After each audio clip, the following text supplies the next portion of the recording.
Oi pessoal, hoje a gente vai ter uma conversa super especial, porque é com o Francisco Sanchez.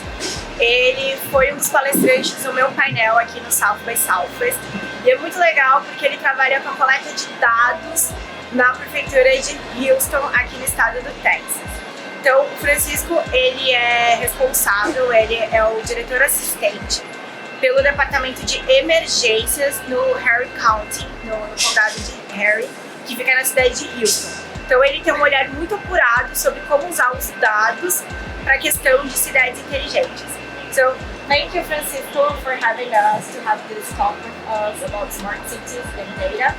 So, the first question, I would like to know what kind of problems and challenges you are facing in Houston that you need to use this data.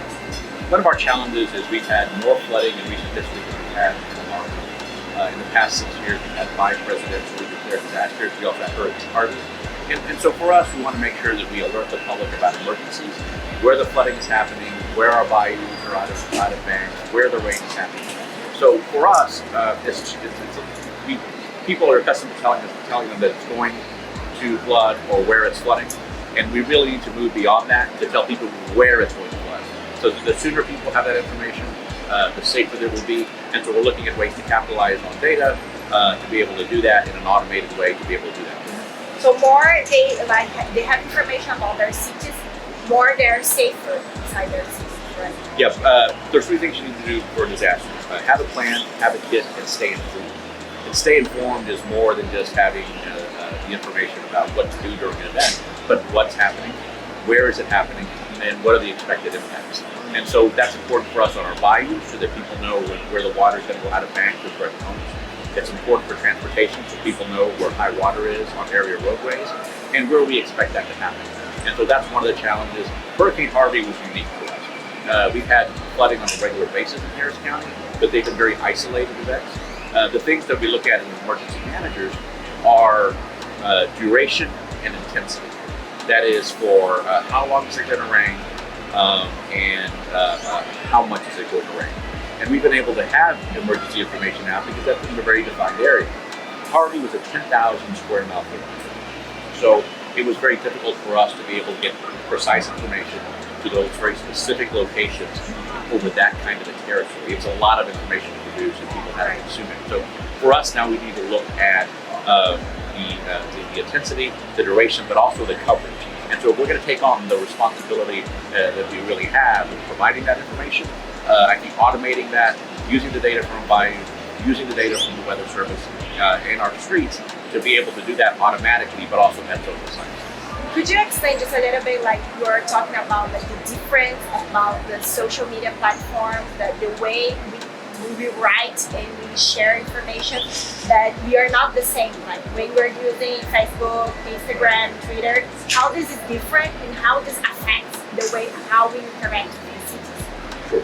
So people use different platforms: wireless emergency alerts, email, text, Facebook, Twitter, Instagram, Snapchat, Nextdoor. All of those technologies we can automate to get the information out. But we shouldn't be doing it the same way on every platform. The technology piece is how do we build that integration, how do we build that automation, but the trickier part is how do we make sure that the language that goes on those platforms is different so that people have a more increased compliance rate. So we need to write a certain way for Twitter to make sure people respond to that message.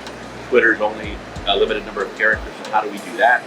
If you're looking at your device or an email, people don't want to read more than just what's on the screen. They don't want to have to scroll. So the automation and the technology and the data is one piece. Now how do we make sure that we can do that in a way that captures the social science so that we communicate to people in a way that they're going to respond to stay safe? Right.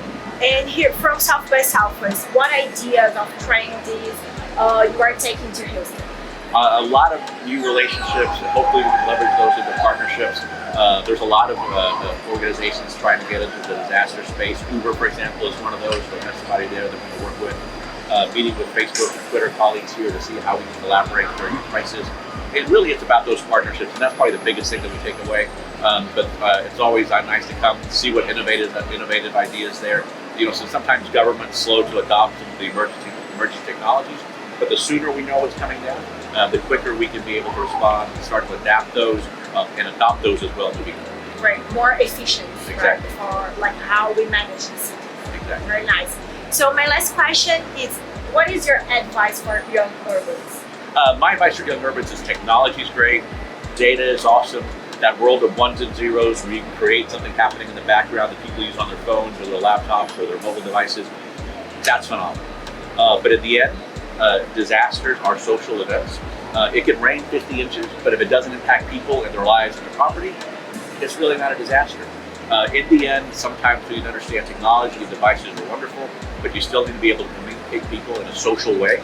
And so as they go on out there and they're embracing technology and finding the next great improvement, to understand that social interaction and social science still play an important role, so don't disregard. Great, great. So Francisco, thank you very much. Thank you, very Stella. much. I appreciate you coming to Texas. Yeah, please, and come to Brazil. I will. Yeah, let's share all these trends and how it, like, I think that the good point of our talk is because we understand that data is so important for cities. And sometimes people are just thinking about platforms, but they're not thinking how information is that important for cities. It informs our decisions, it improves lives, and it helps us do the services the public expects. So, thank you very much. Thank you so much. So, se você gostou dessa entrevista, inscreva-se no canal, dê like e compartilhe para cidades muito mais inteligentes.